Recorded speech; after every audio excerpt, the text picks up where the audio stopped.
નમસ્કાર વિદ્યાર્થી મિત્રો. ધોરણ 12 સાયન્સ કેમેસ્ટ્રી આલ્ડીહાઇડ કીટોન અને કાર્બોક્સિલિક એસિડ એટલે કે ઓક્સિજન યુક્ત કાર્બોનિલ સંયોજનો, કાર્બનિક સંયોજનો કે જેમાં કાર્બોનિલ સમૂહ આવેલો C ડબલ બોન્ડ અને એમાં આપણે ઘણા બધા આગળ પહોંચી ચૂક્યા છીએ અને આજના વિડિયો લેક્ચરમાં જોશું આલ્ડીહાઇડ અને કીટોનનું રિડક્શન. આલ્ડીહાઇડ અને કીટોનનું રિડક્શન બે રીતે થાય છે. એમાંનો પહેલો પ્રકાર આપણે જોઈ ચૂક્યા છીએ લગભગ ડિટેલિંગમાં. અને પહેલો પ્રકાર હતો કે કાર્બોનિલ સમૂહનું આલ્કોહોલમાં રૂપાંતર, બરોબર, જેનું હેડિંગ આવું હતું કે રિડક્શન થી આલ્કોહોલ નિપજ. રિડક્શન થવાથી કેવી નિપજ બને? આલ્કોહોલ. અને આ રિડક્શન એટલે પ્રબળ રિડક્શન કરતા લિથિયમ એલ્યુમિનિયમ હાઇડ્રાઇડ AlH4 અથવા તો સોડિયમ બોરોહાઇડ્રાઇડ NaBH4 અથવા તો પ્લેટિનમ, પેલેડિયમ કે નિકલ જેવી ધાતુની સપાટી પર અધિશોષિત હાઇડ્રોજન વાયુની મદદથી રિડક્શન કરવાનું છે. જોઈ ગયા છીએ એટલે વધુ ડિટેલમાં વાત નહીં કરીએ, પણ અહીંયા પાઈ બંધ તોડશે અને બંને જગ્યાએ હાઇડ્રોજન જોડશે એટલે CHOH માં રૂપાંતર થતું. તો આ પ્રક્રિયા જે આપણે જોઈ ગયા છીએ ડિટેલિંગમાં, ત્યાર પછીની નંબર 2 કે જેમાં રિડક્શન થવાથી હાઇડ્રોકાર્બન નિપજ બને.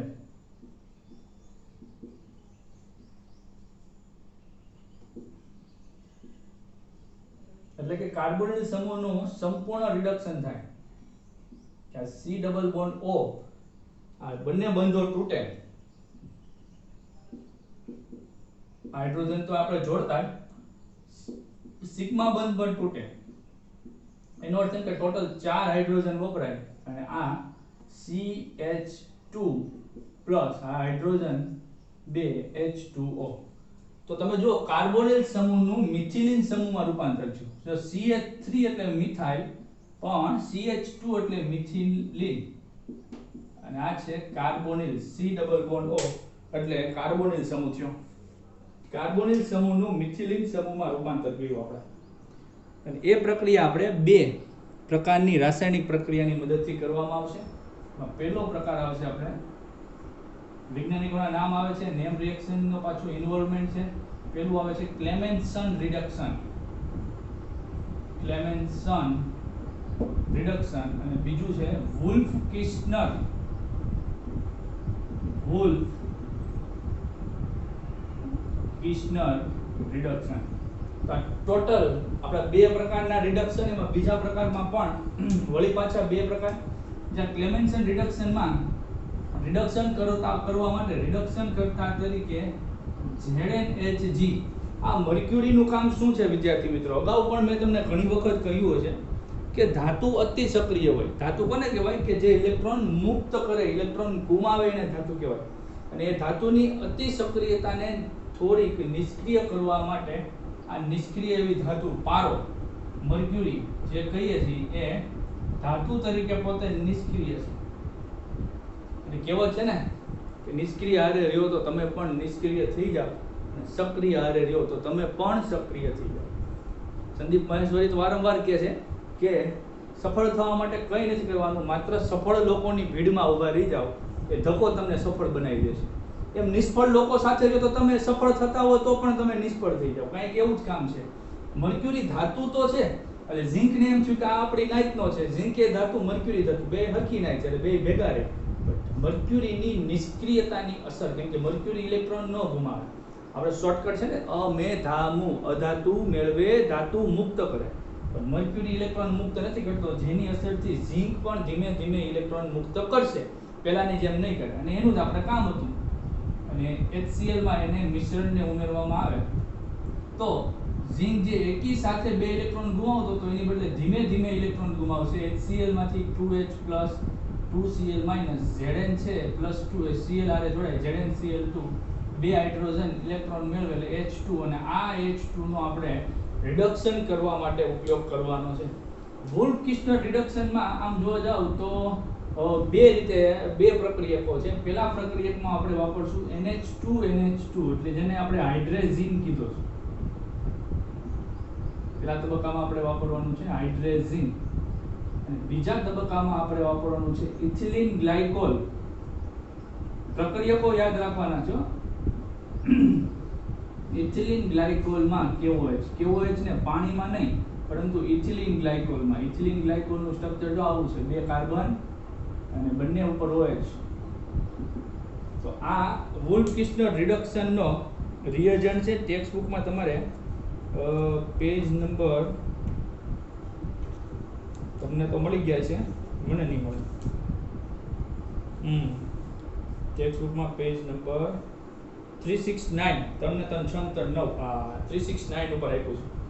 તો ચાલો આપણે ક્લેમેન્સન અને વુલ્ફ-કિસ્નર રિડક્શન જે શીખવાની છે એ પ્રક્રિયાઓ દ્વારા આપણે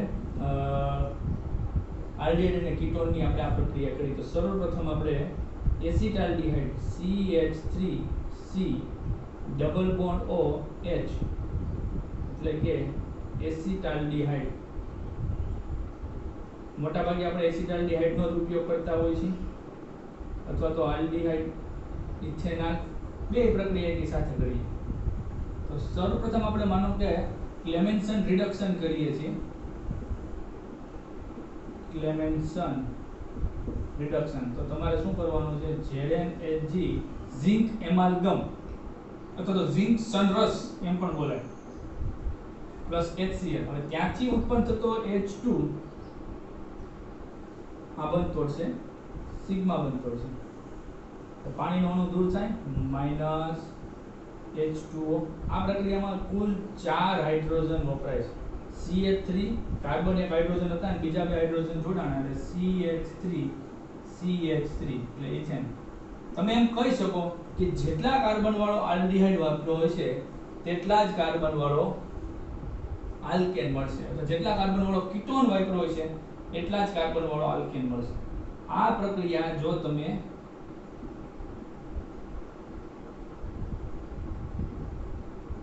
વુલ્ફ-કિસ્નર પદ્ધતિથી કરો, NH2 જેને કહેવામાં આવે છે હાઇડ્રેઝીન. એ જે તાજેતર ગયા વિડિયો લેક્ચરમાં આઈ થિંક શીખા હાઇડ્રેઝીન NH2 તો શું થાય? તો ત્યાં અહીંથી H2 અને અહીંથી O એમ કરીને પાણીનો અણુ દૂર થતો હતો. બાકી અહીંયા શું વધે? CH3CH બરોબર. બાકી આ ડબલ બોન્ડ ઓક્સિજન તો વયો ગયો અને અહીંયા નાઇટ્રોજન વધ્યો NH. અને આપણે કહેતા હાઇડ્રેઝોન અને કોની સાથે? એસિટાલ્ડિહાઇડ સાથે. એટલે આપણે આનું નામ થાય એસિટાલ્ડિહાઇડ હાઇડ્રેઝોન. હાઇડ્રેઝીન માંથી ઝોન ઝીઝો એવું કીધું મેં તમને. અને બીજા તબક્કામાં તમારે ઇથિલિન ગ્લાયકોલમાં દ્રાવ્ય KOH. ઇથિલિન ગ્લાયકોલ નું નામ પણ લખ્યું હોય છે કે ઘણી વખત ઘણીવાર સૂત્ર પણ લખ્યું હોય. પાણીમાં KOH ને દ્રાવ્ય કરવાનો નથી, નહીતર આ પ્રક્રિયા થશે નહીં. અહીં KOH નું કામ શું છે? તો કે એ N2 વાયુના શોષણનું કાર્ય કરે છે. અહીંથી જો આ છૂટો પડે, આ NH2 હોય ને, N2 છૂટો પડે, એ KOH શોષી લે. આ હાઇડ્રોજન છે અહીંયા જોડાઈ જાય બે, એટલે આ બે હાઇડ્રોજન H2 અહીંયા જોડાઈ જાય એટલે CH3 થઈ ગયું. CH3 ethane.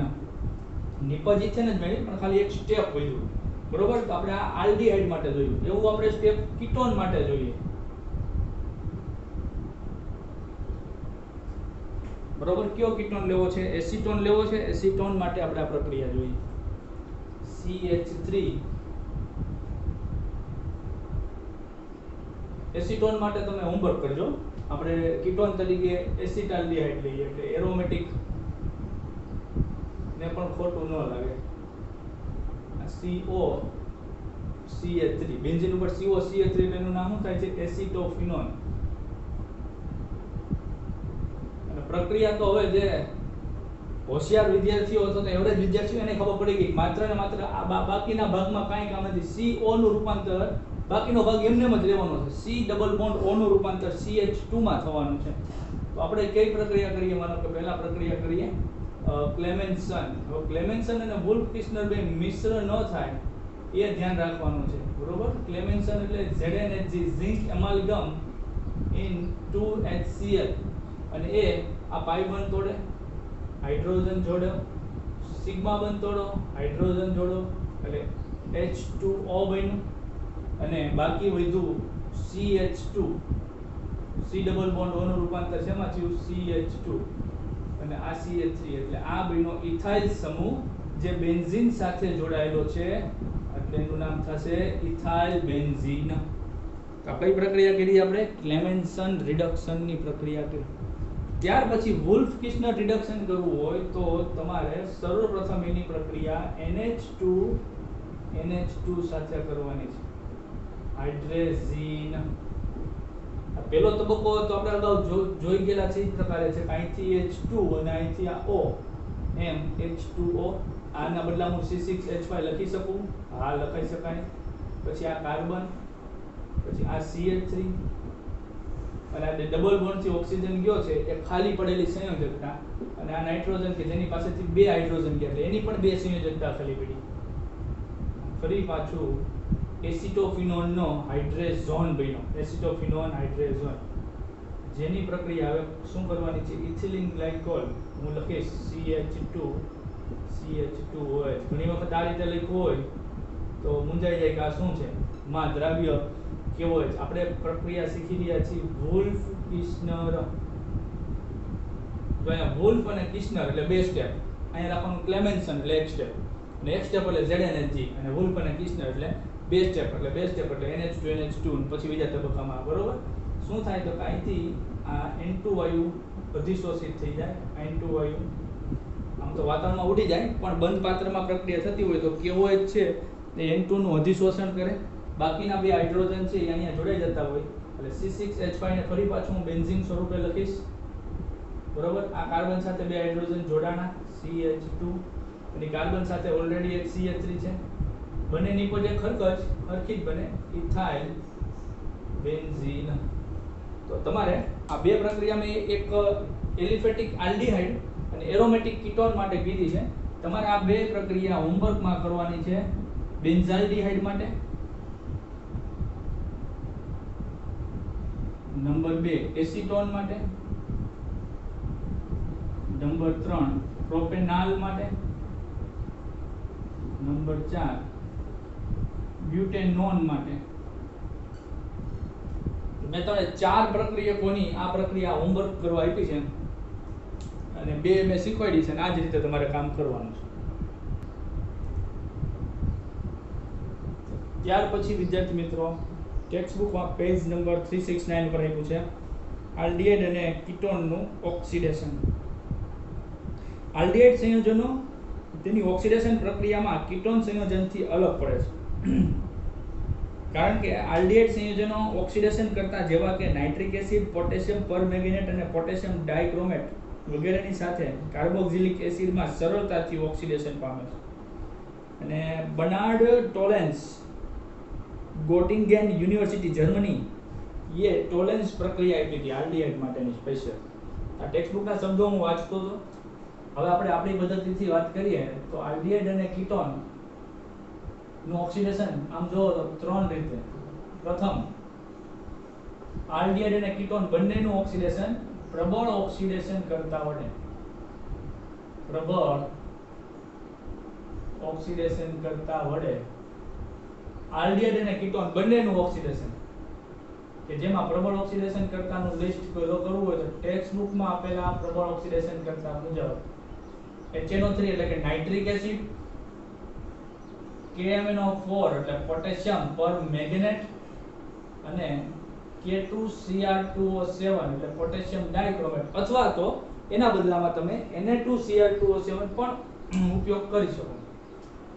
પરંતુ આલ્ડીહાઇડનું ઓક્સિડેશન થોડુંક સરળ છે કીટોન કરતા, કેમ કે કીટોનનો C ડબલ બોન્ડ સમૂહ વચ્ચે આવેલો છે, બે બાજુ આલ્કાઇલ સમૂહ, એટલે આલ્ડીહાઇડ હંમેશા છેડે હોય એટલે સરળ બને. આપણે માત્ર આલ્ડીહાઇડનું ઓક્સિડેશન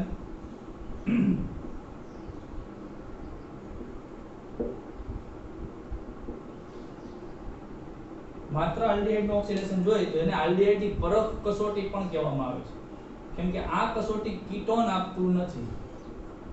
બરોબર? તમે લેબોરેટરીમાં કોઈ પ્રેક્ટિકલ કરતા હોય ને તમને અજ્ઞાત પદાર્થ આપવામાં આવેલો હોય અને અજ્ઞાત પદાર્થ તરીકે જો આલ્ડીહાઇડ હોય તો તમારે આ કસોટી કરવાની થાય. જ્યારે આપણે ઓર્ગેનિક કેમિસ્ટ્રીના લેબોરેટરીમાં જ્યારે પ્રયોગ કરશો ને ત્યારે કે ભાઈ સાહેબ ક્રિયાશીલ સમૂહ તરીકે આલ્ડીહાઇડ છે ખરું, કેમ ખબર પડી? તો તમારે કહેવાનું સાહેબ એની માટેની જે પરખ કસોટી છે એમાંની પહેલી કસોટી અમે કરી જેનું નામ છે ટોલેન્સ કસોટી.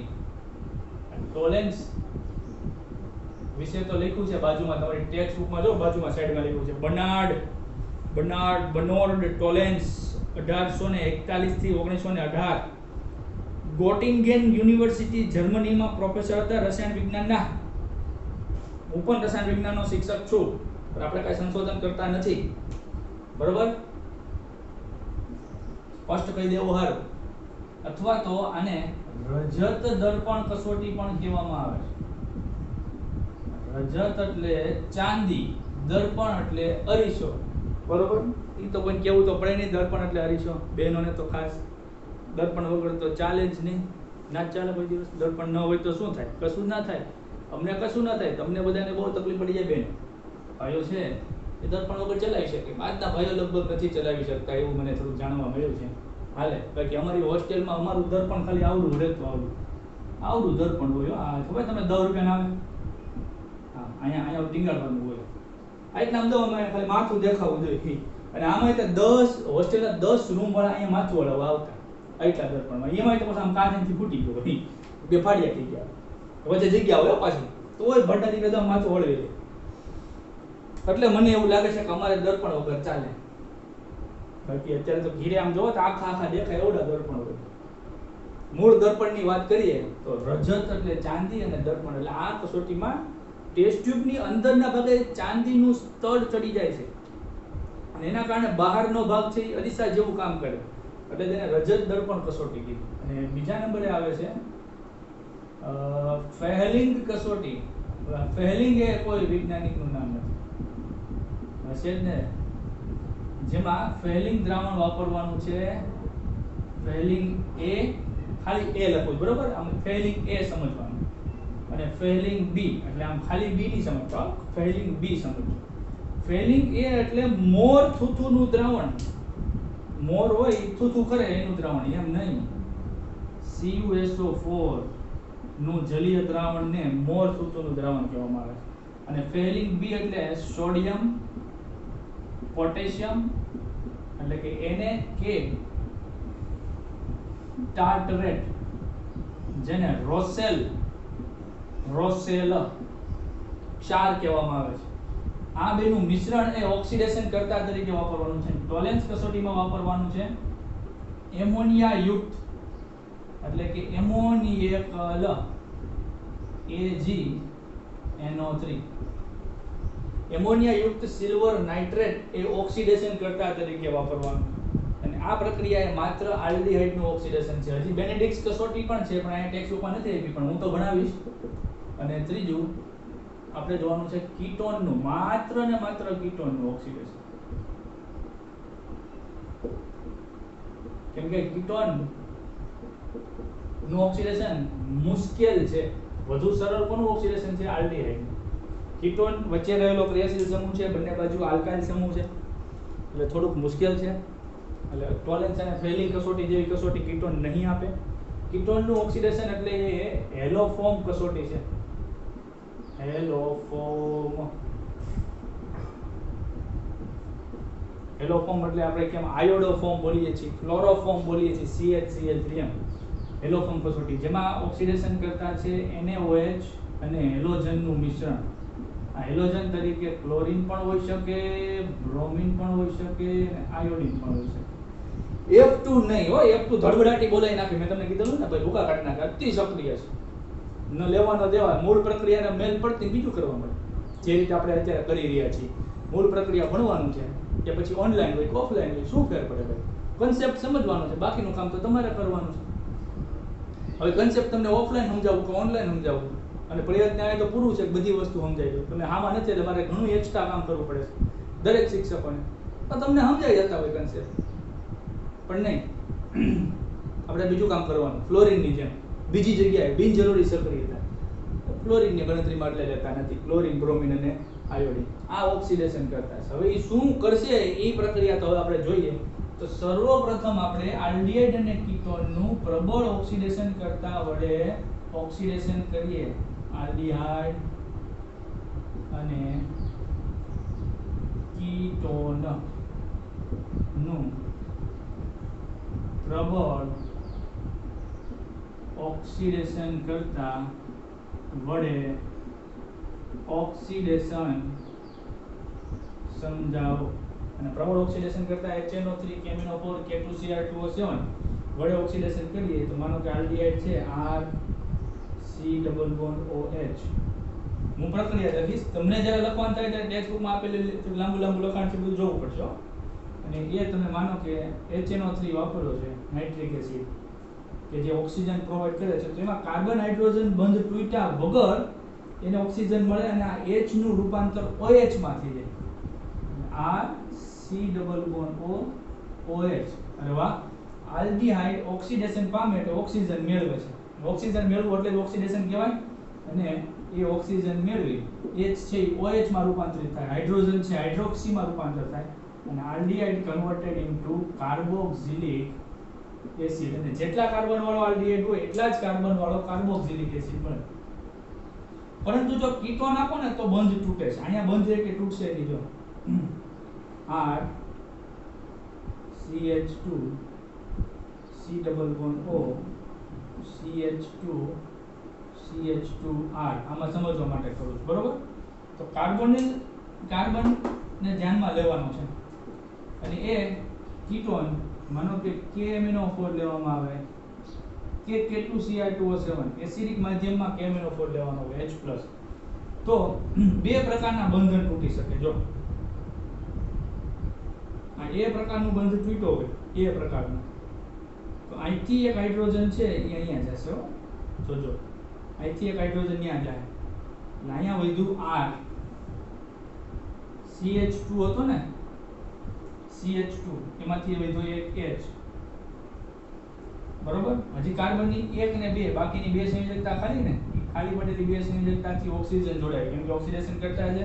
આ તો આલ્ડીહાઇડ બન્યો, એ પ્રબળ ઓક્સિડેશન કરતા તાત્કાલિક એનું રૂપાંતર H નું OH માં કરે. આ પહેલી વાત. બીજી વાત, R ડેશ CH2 CH2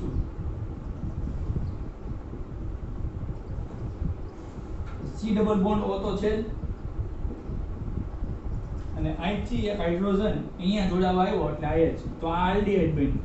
જેવો આલ્ડીહાઇડ બને એટલે તાત્કાલિક એનું રૂપાંતર H converted into OH carboxylic acid. એટલે કે અહીંયા ટુકડા થઈ જાય છે. કાર્બન સંખ્યા જે વધારે છે જે અહીંયા R બરાબર તો શું છે એ કઈ નક્કી જ નથી, પણ લાંબી કાર્બન સંખ્યા છે એટલે ઓછી ટુકડાવાળા કાર્બોક્સિલિક એસિડમાં રૂપાંતર થાય છે. આ એ પ્રકારનો બંધ તોડ્યો. માનો કે B પ્રકારનો બંધ તોડ્યા, B પ્રકારનો બંધ, તો અહીંયા CH2 માંથી એક હાઇડ્રોજન અહીંયા જાય એટલે આવું બને R CH2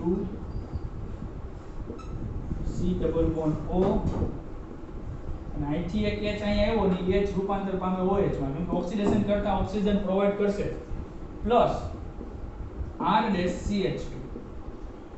ધ્યાન રાખજો CH2 અહીંયા CH2 માંથી એક H વધ્યો ગયો બાકીની કાર્બનની 4 પૈકી 2 સંયોજકતા ખાલી છે O અને H માંથી OH. તો ક્યાંથી બંધ તૂટે છે એના આધારે અલગ અલગ 4 નિપજો મળે. શેમાં? કીટોનમાં. તો કીટોનમાં આવી સંભાવનાઓ રહેલી છે, અલગ પ્રકારની 4 નિપજો મળે તેવી સંભાવના ટેક્સ્ટ બુકમાં બંને રીતે આપ્યું છે. અને આ ઉગ્ર પરિસ્થિતિમાં પ્રબળ ઓક્સિડેશન કરતા દ્વારા ઊંચા તાપમાને પ્રક્રિયા કરવામાં આવે ત્યારે આ રિડક્શન થાય. આ ઉગ્ર પરિસ્થિતિ એટલે કે પ્રબળ ઓક્સિડેશન કરતા ઊંચા તાપમાને પ્રક્રિયા કરવાની છે ત્યારે તો કીટોન માને, બાકી કીટોન ઓક્સિડેશન કરવામાં ભાવ દેશે નહીં અને દાવ દેશે નહીં. એક એક્ઝામ્પલ કરી નાખીએ એટલે આપણે ખ્યાલ આવતો થાય. અને એક્ઝામ્પલમાં આપણું બધાનું ફેવરિટ એવું એસિટાલ્ડીહાઇડ લેવામાં આવશે અથવા તો ઇથેનોલ એસિટાલ્ડીહાઇડ ઓક્સિડેશન કરતા તરીકે potassium dichromate K2Cr2O7 in a acidic medium. Oxidation કરતા અહીંયા ઓક્સિજન આપશે, રિડક્શન નથી ઓક્સિડેશન છે. એટલે ઓક્સિજન મેળવી એટલે રૂપાંતર પામે CH3 C≡O OH acetic acid અથવા તો આપણે એને આ સામાન્ય નામ છે ઇથેન, 2 કાર્બન એટલે ઇથેન વત્તા ઓઇક એસિડ એટલે આપણે એને કહેશું ઇથેનોઇક એસિડ, બરોબર. અને કીટોન લઈએ CH3 C double bond O CH3. ગમે ત્યાંથી બંધ તોડો હરખા જ ટુકડા થવાના છે. આ બંધ તોડો તો 1 અને 2 અને આ બંધ તોડો તો 1 અને 2 હરખું જ થવાનું છે. તો આનું ઓક્સિડેશન કરો, માનો કે HNO3 લઈએ છીએ તો એક ભાગ બન્યો એટલે એક કાર્બન વાળો કાર્બોક્સિલિક એસિડ બનાવી નાખવાનો અને બાકીના 2 ભાગ બન્યા તો 2 કાર્બન વાળો કાર્બોક્સિલિક એસિડ. આખું મીચી લાંબુ લાંબુ ન ખેંચવું હોય તો અહીંયા કેમ જો માનો કે A પ્રકારનો બંધ તૂટ્યો તો અહીંયા R અને CH એટલે RCOOH, બરોબર. અહીંયા 1 2 3 અને 4 તો 4 કાર્બન વાળો 1 2 3 અને 4 કાર્બન વાળો કાર્બોક્સિલિક એસિડ. આ B ભાગ પડ્યો તો R 1 અને 2 R 1 અને 2 એટલે આને કાર્બન ગણો 1 2 3 કાર્બન વાળો કાર્બોક્સિલિક એસિડ 1 2 3 અને આ છે તો 1 2 3 તો અહીંયા પણ 3 કાર્બન વાળો કાર્બોક્સિલિક એસિડ. તો માનો કે આપણે આ બંધ તોડ્યો તો આ એક કાર્બન વધ્યા, એક કાર્બન વાળો કાર્બોક્સિલિક એસિડ આપણે લીધો ફોર્મિક એસિડ. એક કાર્બન એટલે ફોર્મ થાય ને, અથવા તો મિથેનોઇક એસિડ અને 2 કાર્બન એટલે ઇથેનોઇક એસિડ અથવા તો એસિટિક એસિડ, બરોબર. આ રીતે હોમવર્ક આપું પ્રબળ ઓક્સિડેશન કરતાનું ઓક્સિડેશન કરવા માટે તમારે ઓક્સિડેશન કોનું કરવાનું છે? પ્રબળ ઓક્સિડેશન કરતા વડે બેન્ઝાલ્ડિહાઇડ નું કરવાનું, બેન્ઝાલ્ડિહાઇડ નું કરો, એસિટોફિનોલ નું કરો, બરોબર. ત્રીજું કરો તમે બ્યુટેનોન નું CH3CO CH2 CH3 બ્યુટેનોન, આનું ઓક્સિડેશન કરો. ત્યાર પછી આપણે જોઈએ માત્ર ને માત્ર આલ્ડિહાઇડ નું ઓક્સિડેશન એટલે કે ટોલેન્સ કસોટી દ્વારા અને ફેલિંગ કસોટી દ્વારા. ત્યાર પછીનો ટોપિક આપણે આલ્ડિહાઇડની પરખ કસોટીઓ સમજાવો એવું પૂછ્યું છે. આલ્ડિહાઇડની પરખ કસોટી કેવી રીતે પરખ કરવી આલ્ડિહાઇડની? તો જ્યારે કાર્બનિક રસાયણના તમે પ્રયોગ કરવા જાઓ લેબોરેટરીમાં ત્યારે તમને કોઈ અજ્ઞાત દ્રાવણ આપી દેવામાં આવે આ રીતે અને તમને કહેવામાં આવે કે મિત્રો જણાવો કે આ કયું છે. સુગંધ ઉપરથી, વાસ ઉપરથી ગરમ કરવાનું છે, એરોમેટિક છે તો ધુમાડાવાળી જ્યોતથી બળશે, એલિફેટિક છે તો ધુમાડા નહીં થાય. અને પછી અલગ અલગ ક્રિયાશીલ સમૂહની કસોટી કરવી પડશે. આલ્કોહોલની, ઇથરની, એમાઇનની, આલ્ડિહાઇડની, કીટોનની, કાર્બોક્સિલિક એસિડની, એમાઇડની અલગ અલગ કેટલી કસોટી કરવી પડશે. એમાંની આલ્ડિહાઇડની પરખ કરવી હોય તો કઈ કસોટી કરવી? એમાંની 2 કસોટી એટલે કે પેલી આપણે સવાલ તો મારી દીધો છે હેડિંગ, પણ આપણે આ હેડિંગ મારીએ રજત દર્પણ કસોટી, સિલ્વર મિરર ટેસ્ટ. રજત એટલે ચાંદી, દર્પણ એટલે અરીસો, સિલ્વર મિરર ટેસ્ટ રજત દર્પણ કસોટી, અથવા તો જેને આપણે કહીશું ટોલેન્સ કસોટી. પણ ટોલેન્સ કસોટી કરવા માટે આલ્ડિહાઇડ નું ઓક્સિડેશન કરવાનું થાય છે અને એની માટે તમારે જરૂરી પ્રક્રિયા ક્યાં ક્યાં છે? કારણ કે ટોલેન્સ નું દ્રાવણ જેને આપણે ટોલેન્સ રિએજન્ટ કહેશું, ટોલેન્સ પ્રક્રિયક તૈયાર ન હોય તો બનાવવો પડે અને એની માટે તમારી માટે પ્રક્રિયક તમારી પાસે હોવા જોઈએ AgNO3 એટલે કે સિલ્વર નાઇટ્રેટ. પછી બીજું જો હે NaOH એટલે કે સોડિયમ હાઇડ્રોક્સાઇડ પ્લસ એમોનિયાનું જલીય દ્રાવણ. હવે એમોનિયા એટલે NH3.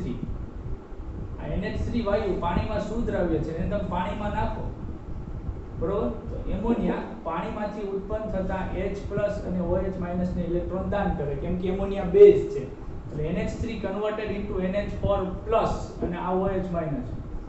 એમોનિયમ હાઇડ્રોક્સાઇડ તમારે લેબમાં પડ્યું છે 6ઠા નંબરની bottle I think, ammonium hydroxide એટલે એમોનિયાનું જલીય દ્રાવણ. આટલી વસ્તુની આવશ્યકતા રહેલી છે અને આ વસ્તુની મદદથી, આ પ્રક્રિયકોની મદદથી ટેક્સ્ટ બુકમાં ભલે ન આપ્યું હોય આપણે સમજવું પડે. તમે એમોનિયાનું એમોનિયેબલ સિલ્વર નાઇટ્રેટનું દ્રાવણ કરીએ તો આપણે હાલો ટોલેન્સ પ્રક્રિયકની બનાવટ કરીએ. ટોલેન્સ રિએજન્ટ અથવા તો ટોલેન્સ પ્રક્રિયકની બનાવટ સમજવું જરૂરી છે. લેબની અંદર બનાવતા હોય તો કેમ જરૂર પડે?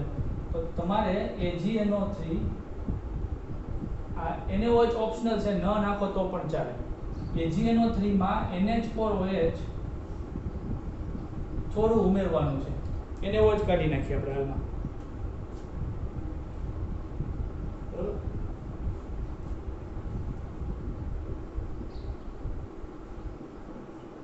એટલે શું થાય, અહીંથી Ag પ્લસ ને અહીંથી OH માઈનસ, એટલે AgOH સિલ્વર હાઇડ્રોક્સાઇડ ના ક્ષાર બને, અવક્ષેપ આવે, કેમ કે સિલ્વર હાઇડ્રોક્સાઇડ ક્ષાર છે. તમે AgNO3 નું ટેસ્ટ ટ્યુબ લો ને એમાં NH4OH નું થોડુંક દ્રાવણ નાખો ને એટલે આના અવક્ષેપ આવે, અને આ NH4 પ્લસ અને NO3 માઈનસ પણ ક્ષાર છે એને દૂર કરી શકાય. હવે AgOH ના જે અવક્ષેપિત ક્ષાર આવ્યા છે એમાં વધુ માત્રામાં NH4OH ઉમેરો, વધુ માત્રામાં NH4OH ઉમેરો, વધુ માત્રામાં NH4OH ઉમેરો. આ રીતે તમે રિવર્સ પ્રક્રિયા સમજી શકો. 2 મોલ વપરાય છે, 2 મોલ NH3 ને 2 મોલ H2O, અને NH3 છે એ સંકીર્ણ બનાવશે Ag પ્લસ અને OH માઈનસ સાથે. 2 NH3 જોડાય AgNH3 ટ્વાઇસ, Ag નો પ્લસ, NH3 તટસ્થ એટલે 0 એટલે +1 ચાર્જ, એની સાથેનો OH માઈનસ, પ્લસ ને માઈનસ દર્શાવતા નથી. આને કહેવામાં આવે છે એમોનિયકલ, એમોનિયા યુક્ત સિલ્વર હાઇડ્રોક્સાઇડ. એમોનિયકલ આ સિલ્વર અને OH એટલે હાઇડ્રોક્સાઇડ, એમોનિયકલ સિલ્વર હાઇડ્રોક્સાઇડ. એટલે આ બન્યું આપણું ટોલેન્સ પ્રક્રિયક સંકીર્ણ.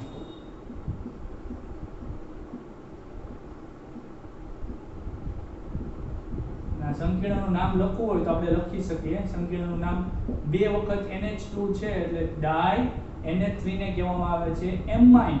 સંકીર્ણ સંયોજન ચેપ્ટર જે છે આપણું 9મા નંબરનું કે 10મા નંબરનું, ત્યાં તમારે શીખવાનું છે ડાય એમાઇન.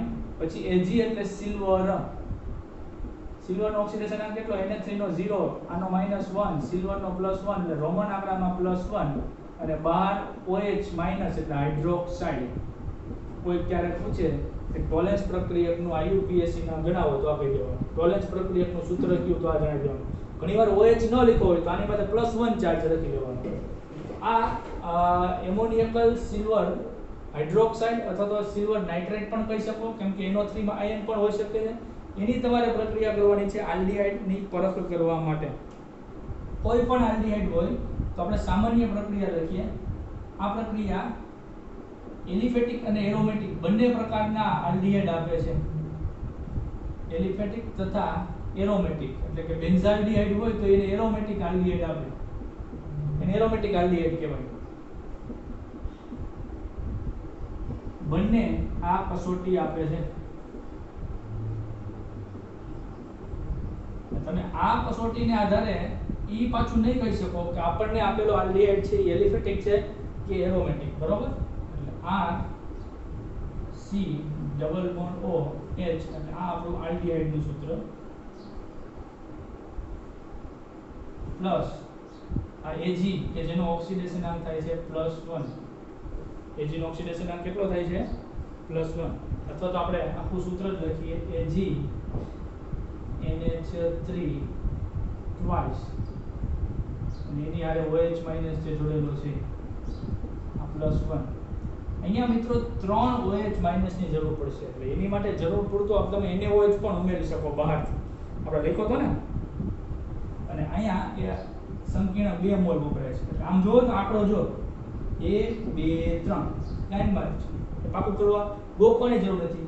આલ્ડીહાઇડ સંકીર્ણ 2 અને OH 3. હવે પ્રક્રિયા કઈ રીતે થાય છે તમારે ખાસ સમજવાની છે.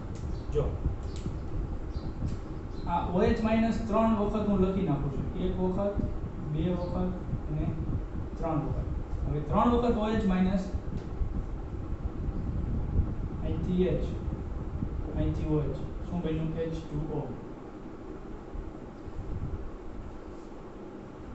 અહીંથી H, અહીંથી OH, બીજો H2O. આ 2 ને 2 4, NH3 વાયુ છૂટા પડી ગયો, બરાબર? આ જે ઓક્સિજન છે એ હાઇડ્રોજન વયા ગયા બાદ -1 ચાર્જ હતો ને H પ્લસ હોય એટલે -2 ચાર્જ હોય એ અહીંયા જોડાય. અને અહીંયા +1 ચાર્જ હોય અને -2 R C11O O માઇનસ.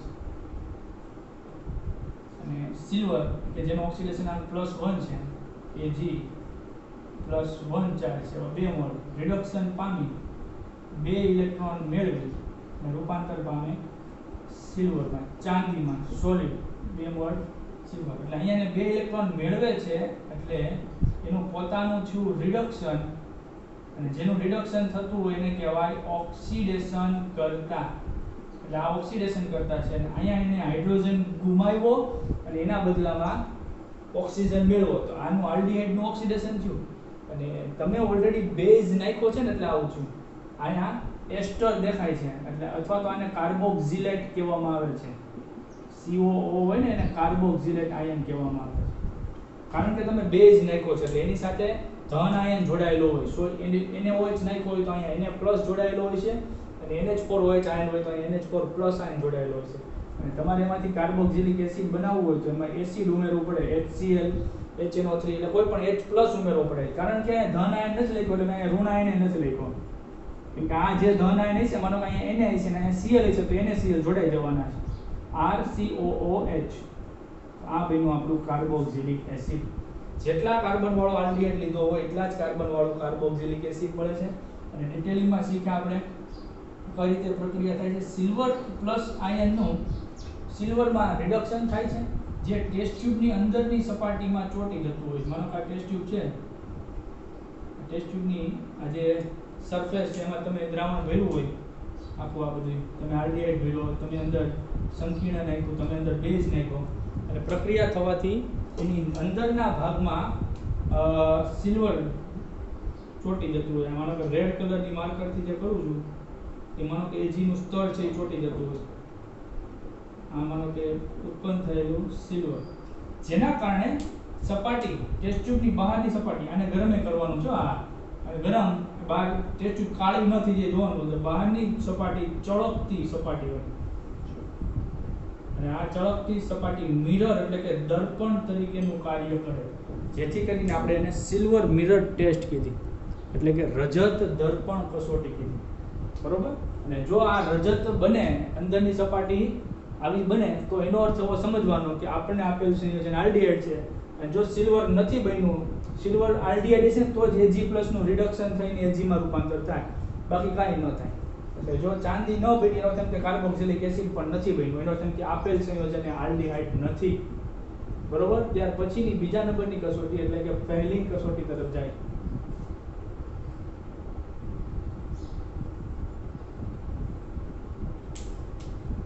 રજત દર્પણ કસોટી અથવા ટોલેન્સ કસોટી નંબર 2 ફેલિંગ કસોટી. ફેલિંગ કસોટીમાં જેમાં અહીંયા Ag+ નું રિડક્શન થાય છે અને ઓક્સિડેશન કરતા તરીકે વર્તે છે એમ ફેલિંગ કસોટીમાં આપણે CuSO4 મોલ સૂત્રોના દ્રાવણમાં રહેલો Cu+2 નું રિડક્શન થાય છે એટલે કે ઇલેક્ટ્રોન મેળવે છે અને ઓક્સિડેશન કરતા તરીકે વર્તે છે. અહીંયા વધે છે સોડિયમ પોટેશિયમ ટાર્ટરેટ. સોપોટા એટલે સોડિયમ પોટેશિયમ ટાર્ટરેટ જેને કહેવામાં આવે છે રોસેલ ક્ષાર. આ કસોટીની એક ખાસિયત છે કે માત્ર ને માત્ર એલિફેટિક આલ્ડીહાઇડ જ આ કસોટી આપે. એરોમેટિક આલ્ડીહાઇડ હોય એટલે કે બેન્ઝાલ્ડીહાઇડ હોય એ આ કસોટી આપતું નથી. માત્ર એલિફેટિક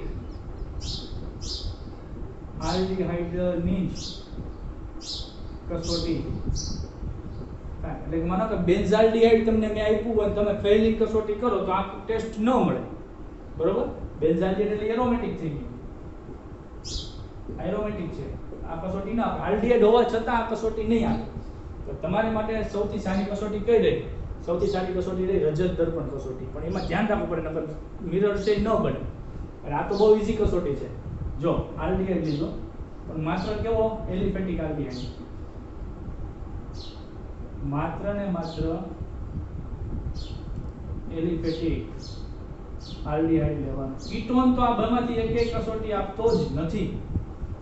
CuSO4 નો જે Cu+2 આયન છે એ Q+ એટલે Cu+1 ને Q' એટલે Cu+2. મેં તને સક નો નિયમ સમજાવ્યો તો સક ઓછું હોય ત્યાં સ અને વધુ હોય ત્યાં ક, તો Q' પ્લસ અહીંયા પણ બેઝિક માધ્યમ OH- ઉમેરવાનું છે. અહીંયા 3 OH- ઉમેરવાના છે, અહીંયા 5. આ એક વસ્તુ જરા યાદ રાખી લેજો, 3 અને 5, કેમ કે બેલેન્સ કરવા ભાઈ તો જાજો સમય જાય. આલ્ડીહાઇડ નો એક જ અણુ, આનો પણ 2 મોલ, અહીંયા પણ 1 2 3 હતું ને, પેલા અહીંયા 1 2 અને 5 યાદ રાખવાનું છે. તો પ્રક્રિયામાં આપણે 5 OH વાપરીએ છીએ, તો 5 OH ને હું જરા એક વખત લખી લઉં. ઠીક છે, 5 OH. હવે શું કરવાનું? અહીંથી H, અહીંથી OH, અહીંથી H, અહીંથી OH, આ OH અને આ H. કેટલા H2O થયા? 1 2 અને 3, એટલે 3 મોલ H2O. એક ઓક્સિજન છે ત્યાં વયો ગયો, R COO- આની જેમ કાર્બોક્સિલેટ આયન, જેને આપણે H+ સાથે પ્રક્રિયા કરશું એટલે COOH બની જાય. હજી એક ઓક્સિજન પડ્યો છે, દેખાય છે? હવે Cu+2 છે ને, Cu+2 આ પ્રક્રિયામાં અહીંયા જે ઓક્સિજન હતો ને O-2, એટલે કે વધારાના 2 ઇલેક્ટ્રોન છે, એમાંનો એક ઇલેક્ટ્રોન ગુમાવે છે અને પછી જોડાય છે એટલે -1. ઈ એક ઇલેક્ટ્રોન જે ગુમાવે છે Cu+2 મેળવે એટલે એનું રૂપાંતર Cu+1 માં થાય. જો આ પ્રક્રિયામાં Q+ જેવી Q' એટલે કે +2 converted into Q+ Cu+1, સ ઓછું ક વધુ ક +2. હવે ઓક્સિજન જે 2 -2 ચાર્જ અહીંથી H+ તો OH- એટલે તમે સમજી શકો ને, OH- એટલે માઈનસ ચાર્જ, એમાંથી H+ છૂટો પડી જાય તો વધુ O-2 સમજવા માટે, +1 -2 એટલે -1, બરોબર. એ -2 માંથી એક ઇલેક્ટ્રોન ગુમાવે, એ ઇલેક્ટ્રોન આ મેળવે. બીજો Cu+2, એ બીજો ઓક્સિજન આ જે છે, બીજો ઓક્સિજન એ ગુમાવે એટલે Cu+1, અને એ 2 Cu+1 આ ઓક્સિજન આરે જોડાય એટલે Cu2O પ્લસ Cu2O, એટલે કે Cu+1 1 બે વખત એટલે +2 અને O-2, આને આપણે કહીશું Q+ ઓક્સાઇડ. આ અને આ એટલી વિપલ મળે Q+ ઓક્સાઇડ કે જેના લાલ અવક્ષેપ મળે. અને તમે ટેસ્ટ ટ્યુબમાં એલિફેટિક આલ્ડીહાઇડ લીધો હોય, એસિટાલ્ડીહાઇડ ને ફોર્માલ્ડીહાઇડ ને એવા બધા, બેન્ઝાલ્ડીહાઇડ નહીં, અને એમાં તમે કોપર સલ્ફેટ અને સોડિયમ પોટેશિયમ ટાર્ટ્રેટ રોસેલ ક્ષારનું મિશ્રણ એટલે ફેલિંગ દ્રાવણ નાખો એટલે આખું દ્રાવણ લાલ ગુમ થઈ જાય. જો એલિફેટિક આલ્ડીહાઇડ હોય તો લાલ ગુમ શેના કારણે થાય છે એવો સવાલ પૂછશે જ. એટલે ફેલિંગ કસોટીમાં બનતું દ્રાવણ લાલ રંગનું શા માટે હોય? Cu2O ના કારણે. બાકી આલ્ડીહાઇડ હાઇડ્રોજન ગુમાવે, ઓક્સિજન મેળવે, બેઝિક માધ્યમ છે એટલે આવું થાય. એસિડ નાખો એટલે અહીંયા જોઈ ગયા એમ જ HCOOH બની જાય અને Q+ ઓક્સાઇડ. બાકી જો આ આલ્ડીહાઇડ ન હોય અથવા તો બેન્ઝાલ્ડીહાઇડ હોય એટલે કે એરોમેટિક આલ્ડીહાઇડ હોય તો આ કસોટી થતી નથી. તમે આ જે સોડિયમ પોટેશિયમ ટાર્ટ્રેટ છે ને, એના બદલામાં સોડિયમ પોટેશિયમ સાઇટ્રેટ વાપરો, સેમ ટુ સેમ કસોટી આ જ રીતે કરવાની છે, પણ એને બેનેડિક્સ કસોટી કહેવામાં આવે છે. આ વૈજ્ઞાનિક હોય અલગ અલગ બધા, એને પોતાની રીતે કર્યું હોય. એટલે ફેલિંગના દ્રાવણમાં જેમ આપણે CuSO4 નાખીએ છીએ એમ CuSO4 તો ખરું જ, પ્લસ રોસેલ ક્ષાર એટલે કે ફેલિંગ B, આ ફેલિંગ A માં રોસેલ ક્ષારની બદલામાં સોડિયમ પોટેશિયમ સાઇટ્રિક એસિડ માંથી બનતો સાઇટ્રેટ આયન નાખો તો સિમિલર આ જ કસોટી આ જ રીતે લખવાની છે, ખાલી એટલો જ ફરક સાઇટ્રેટનો, બરાબર. સોપોસા સોડિયમ પોટેશિયમ સાઇટ્રેટ, તો એને બેનેડિક્સ કસોટી કહેવામાં આવે છે, જે અહીં આપ્યું નથી પણ આપણે સમજવું જરૂરી છે, ખાલી એટલો ફેર યાદ રાખવાનો છે. સોડિયમ પોટેશિયમ ટાર્ટ્રેટ એટલે રોસેલ ક્ષાર થાય. તો આ જોયું આપણે માત્ર આલ્ડીહાઇડની પરખ કસોટી. બંને ટેસ્ટ મોસ્ટ ઇમ્પોર્ટન્ટ, દરેક પરીક્ષામાં ઓલ્ટરનેટિવ એક્ઝામિનેશનમાં વારંવાર પૂછાય છે, એટલે ખૂબ મહત્વનું છે. બાકીનું કીટોનનું ઓક્સિડેશન આપણે આવતા વિડિયો લેક્ચરમાં જોશું. ત્યાં સુધી જેટલું હોમવર્ક આપવામાં આવે છે, દરેક હોમવર્ક આજેના જે પૂરું કરવું જરૂરી છે. દરેક પ્રક્રિયાને મોઢે 5 વખત લખવી જરૂરી છે. જેટલું લખશો એટલું પાકું થાય. ગણિતની જેમ જ practice max main perfect. Organic chemistry જો ઇઝીલી યાદ રાખવું હોય તો લખવું પડશે, ઢળવું પડશે 5 વાર 10 વાર 15 વાર. બાકી જોઈને કે વાંચીને ઓર્ગેનિક પાકું નહીં થાય. વારંવાર તમને સૂચના આપું છું, નહીં માનો તો હલવાઓ તમે, બરોબર. બાકી મારી સૂચના તમને હજી પણ મળતી રહેશે. આજનું કામ એટલું. ધન્યવાદ. અસ્તુ. આભાર.